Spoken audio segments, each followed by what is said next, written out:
Government అయితే ఇంకొంచెం భద్రతను పెంచి ట్రాఫిక్ జామ్ కాకుండా చూసుకుంటేనైతే ప్రజలకైతే ఎలాంటి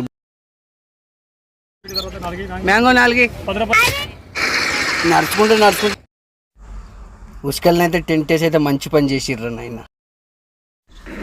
మామూలు సంబరానికి అయితే ఇక వదిలేలేవు. ఈ కష్టం పగవాడికి కూడా రావద్దు అనుకుంటారు కదా. ఈ పుష్కరాలకు పోతే అట్లనే అయింది. ఈ పుష్కరాలకు మహదేవ్పూర్ అటవీ ప్రాంతంలో అయితే మేము పోయే బస్సు అయితే ట్రాఫిక్లో ఇరుక్కున్నది. కమ్సంగా 5-6 కిలోమీటర్లు. ఇక్కడ నుంచి గుడికాడికి నడవాలంటేనే అయితే ఒక 8 కిలోమీటర్లు అట. ఈ లైన్ అయితే కదలాలని నడుస్తూ ఉండగా మనకైతే పైప్ లైన్ ఒకటి తగిలింది. ఎండ వేడికైతే తట్టుకోలేకపోతున్నాను. మ్యాంగో 4 నడుచుకుంటే మెల్లగానైతే ఇక మన త్రివేణి సంగమం అయితే చేరుకున్నాం కాళేశ్వరం. కాకపోతే ఇక్కడ నడిచి వచ్చిన తర్వాత ఇక్కడ వాటర్ను చూసి మేము ఇక్కడికి వచ్చిన తర్వాత నడిచిన కష్టమంతా మర్చిపోయినాం. అంటే సాక్షాత్తు ఆ దేవుడే మమ్మల్ని నడిపించుకొచ్చిండా ఫీలింగ్ అయితే కలిగింది.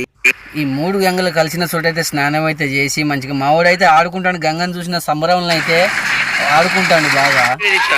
లాస్ట్కి ఫైనల్గా అయితే చేరుకొని అయితే స్నానం అయితే చేసి బయలుదేరినాం. ఇక్కడ గంగాహారతి తీసుకున్నారు. ఈ ప్లేస్ ఉన్నాయి. అది మేము మధ్యాహ్నం పోయినాం కాబట్టి తీయలేకపోయినాం. సాయంత్రం 6 నుంచి 7 లోపల అయితే ఎవరైనా 6 నుంచి 7 పోతే అయితే ఇంకా సూపర్ అనుభూతి పొందొచ్చు. అక్కడ మన కాశీలో ఇచ్చినట్టే ఇక్కడ కూడా మన గంగా హారతి అయితే ఇస్తున్నారు. మంచిగా మేమైతే స్నానం చేసి మంచిగా దర్శనం అయితే చేసుకొని రిటర్న్ బయలుదేరినాకనైతే రిటర్న్లో మాకైతే ఎలాంటి ట్రాఫిక్ అయితే లేదు. కానీ వెళ్ళాకనే మాత్రం నా జన్మలో నేను ఇప్పటివరకు అన్ని కిలోమీటర్లు అయితే నేను ఇప్పటివరకు గవర్నమెంట్ ఇంకొంచెం భద్రతను అయితే పెంచి ట్రాఫిక్ జామ్ కాకుండా చూసుకుంటే ఇంకింత భక్తులకు ఇబ్బందులు